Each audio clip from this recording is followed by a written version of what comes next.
Welcome to The Perspective, a show where we provide a little glimpse of someone's world. I am Tyrell, and this is my show. So today we have some very special guests, and boy, do they have a lot to say. We'll be viewing the world of health information management. Amazing, right? For those that know what it is, great. And for those just nodding your heads right now, agreeing with me, you're lying. First up, we have a wonderful guest. Her name is Jenny Lou Gentry. She's known around here to give the most up-to-date news of the hour. So give it up for Jenny Lou Gentry.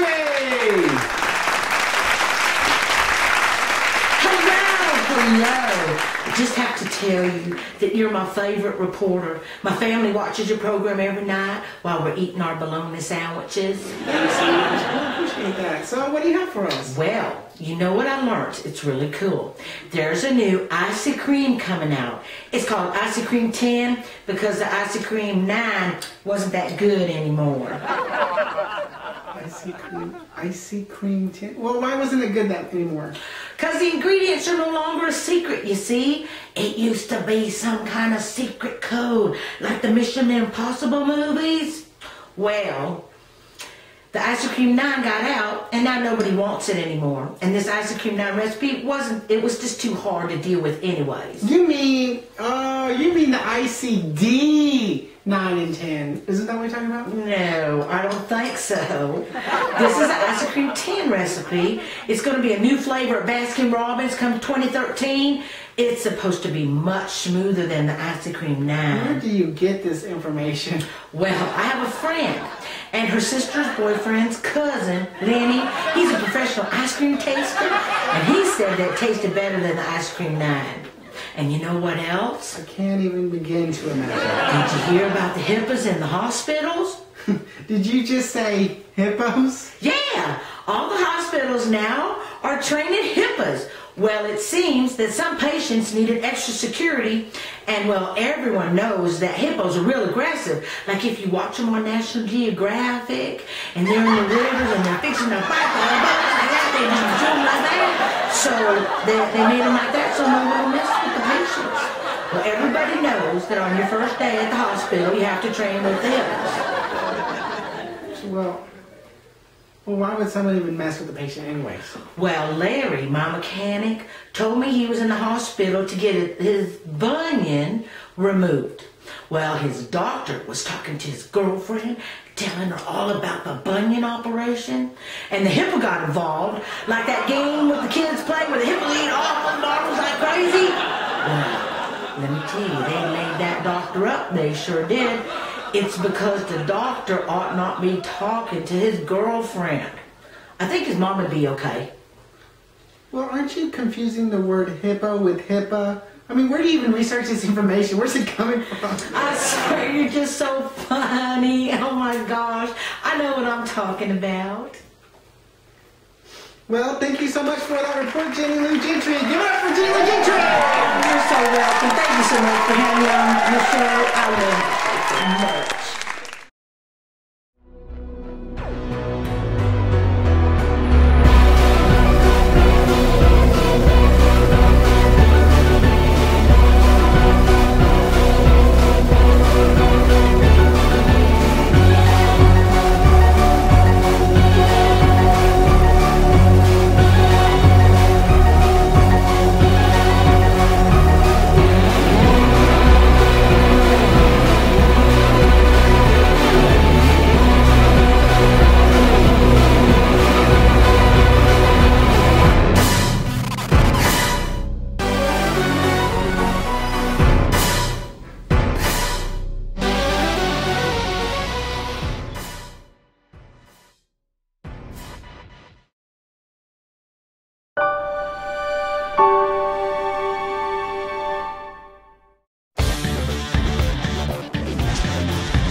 Perspective.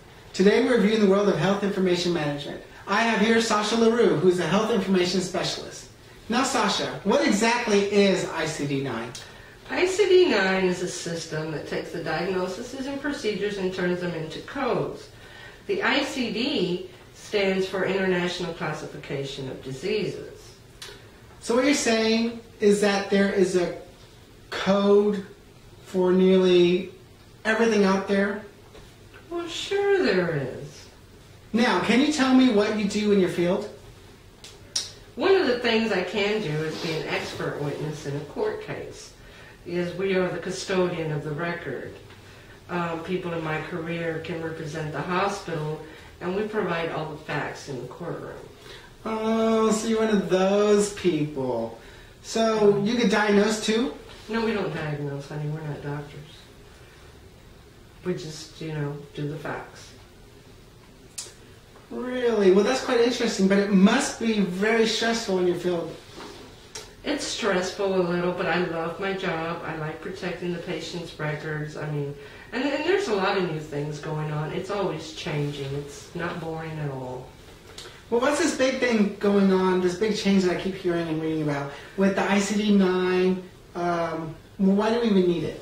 Well, the ICD-9, the big thing is converting it to ICD-10, because the ICD-9 isn't expandable enough for the new medical technology that's going on today.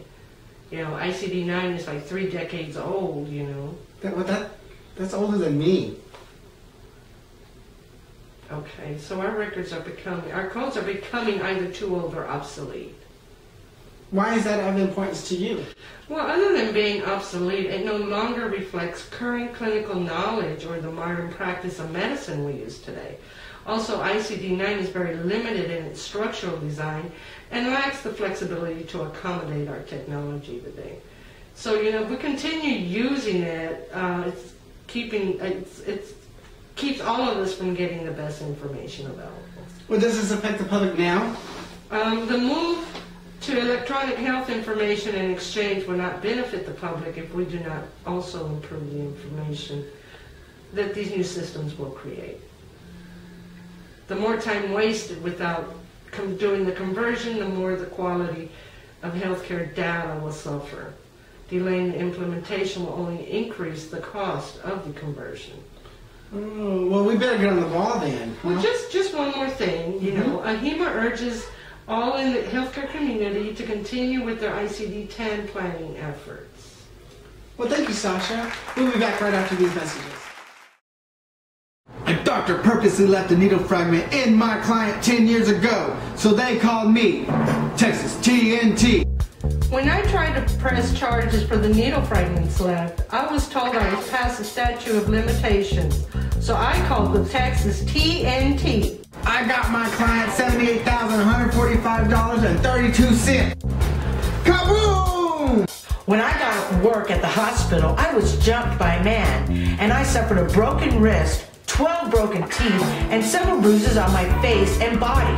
I was terrified to go back to work. The facility knew of previous people getting robbed, and they did nothing.